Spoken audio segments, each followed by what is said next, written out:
Mida Meelte mosaiigi projekt sulle andis?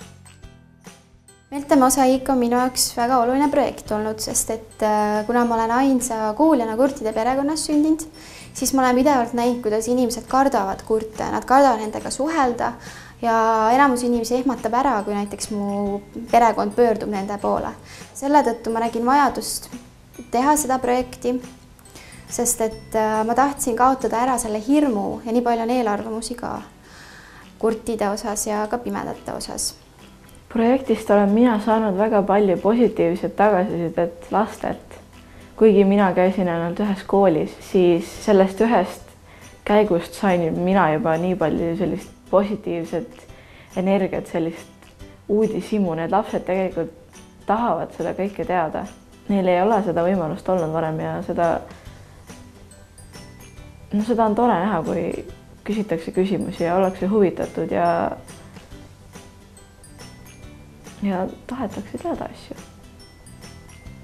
Ja üleüldiselt uusi inimesi on olnud tore kohata. Need inimesed, kes on minuga koos teinud seda projekti, on olnud väga toredad.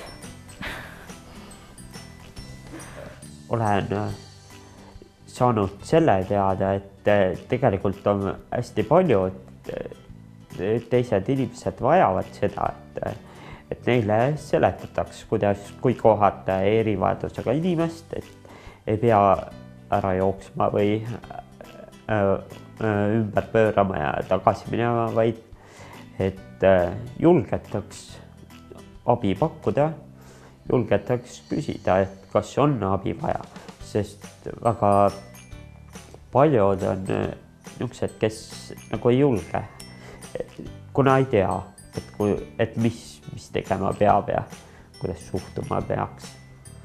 Ma räägin oma kogemustest Meelte mosaiigi noortealgatusprojektis, kus me käisime algklassides kohtumas lastega, kes said siis proovida igasuguseid huvitavaid asju, mida nad ei olnud varasemalt proovinud või ei olnud saanud võimalust küsida.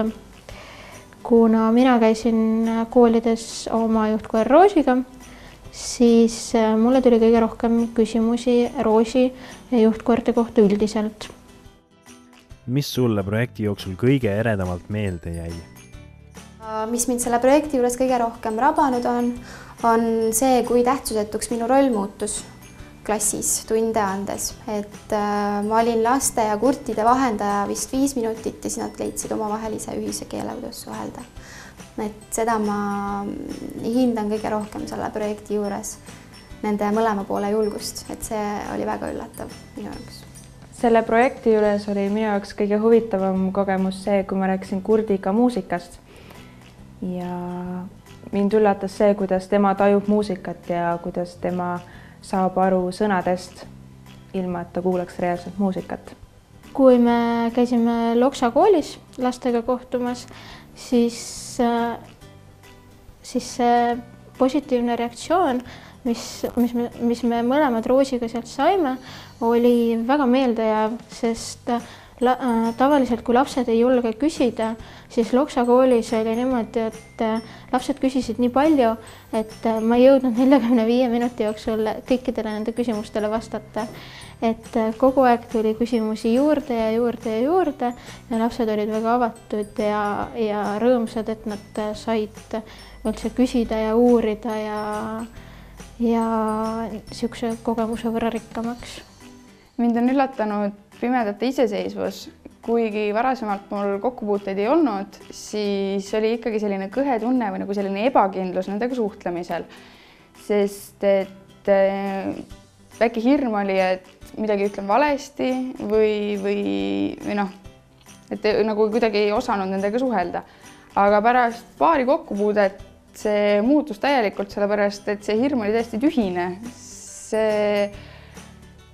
Seal ei olnud nagu lihtsalt nagu selline välja mõeldud hirm, sest et tegelikult nad on täpselt samasugused inimesed, nagu me ise oleme. Ja mind on üllatanud veel see, kui palju neil igasuguseid ägedaid abivahendeid on. Värvitooni ütlejad, bussipaviljone põhimõtteliselt rääkima panna.